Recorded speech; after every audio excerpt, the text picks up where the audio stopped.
বর্ষায় গ্রামের পুকুর উপচে পড়ছে, তাতে হাঁসের বাচ্চারা খেলছে। কিন্তু হঠাৎ বজ্রপাত। ছানারা ভয় পেয়ে হাঁসকে বলল, মা, আমাদের ছাতা দাও। মা হাঁস হেসে বাচ্চাদের সাহস দিয়ে বলল, আমাদের ডানাই ছাতা। Give us an umbrella!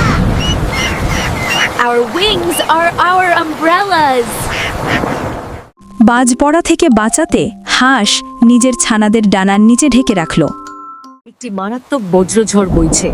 মা মাস্কভি হাঁস তার বাচ্চাদের তার ডানার নিচে বজ্রপাত এবং ভারী বৃষ্টি থেকে রক্ষা করছে। বৃষ্টি থামলে ছানারা হাঁসকে বলল, মা, তুমি দুনিয়ার সেরা ছাতা।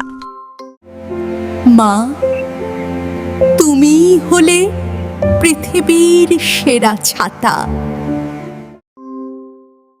এই গল্প থেকে আমরা শিখলাম ভালোবাসা সবচেয়ে বড় আশ্রয়।